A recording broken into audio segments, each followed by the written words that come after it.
Ayun na sa'yo guys, so at exactly 7:15 AM ng February 3, 2025 is mapapanood nyo to. So babalik na rin tayo sa mga pagtuturo regarding dito sa mga programming languages. So pangalawang programming languages na ituturo natin is itong si SQL. So basic syntax para tuwin, basic programming terms and kung ano man yan nandito. So getting started muna tayo kay SQL. So yan, pwede dyan yung ito is a terminal and ito yung kanyang database. So yan, dyan makita nyo. So let's use SQL code to access information about movies. So yan, dyan yung select here from movies.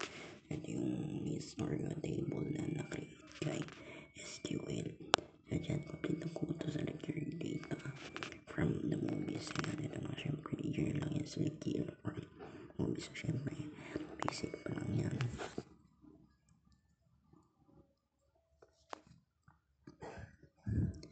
Tapos syempre, title yan. Kasi sabi dito, title na gamitin kasi title yung sineselect from the table ng movies. Ayan.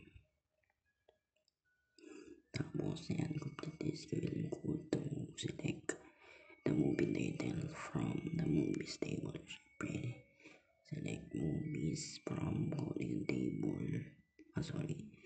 Select the title from the movies. Ayan. Okay. So next natin information sa data types and databases. Just about every company and organization relies on some form of databases to store and organize information. So yan, may tanong SQL, may allow you to interact with the data stored in a database. Syempre, through ang sagot dyan. Ayan, so SQL code is used to send requests to a database. These requests are known as queries. Complete the query to extract the year of release from the movies table. Syempre, select syempre, yung sabi, year lang. Ayan. And then yan. So, ang record natin is itong horizontal. And then ang field natin or attribute, ayan yun nasa taas. So, columns natin is field.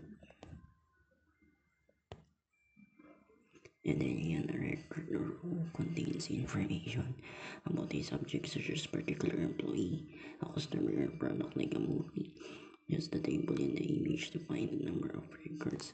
So ilan yung records na makikita dito yung ID. Ayan, so syempre 5 yan. And then number of fields, ilan yung fields? 3. So ang field natin is yung bawat column na nakalagay sa yung table.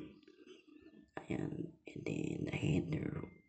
So header yung nasa pinakataas, yung mga nakabold sa lahat ng tables. Ayan yung ID, title, and year.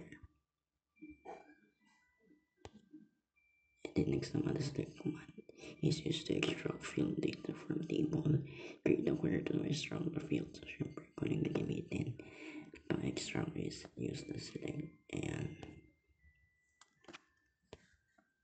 And then yan is ang takeaways natin. SQL allows you to work with the data stored in a database. The select query is used to get data from a table. So lang guys, so hanggang dito na muna natin yung ating lesson. So, see you again on my next upload. So yun guys, and thanks for watching.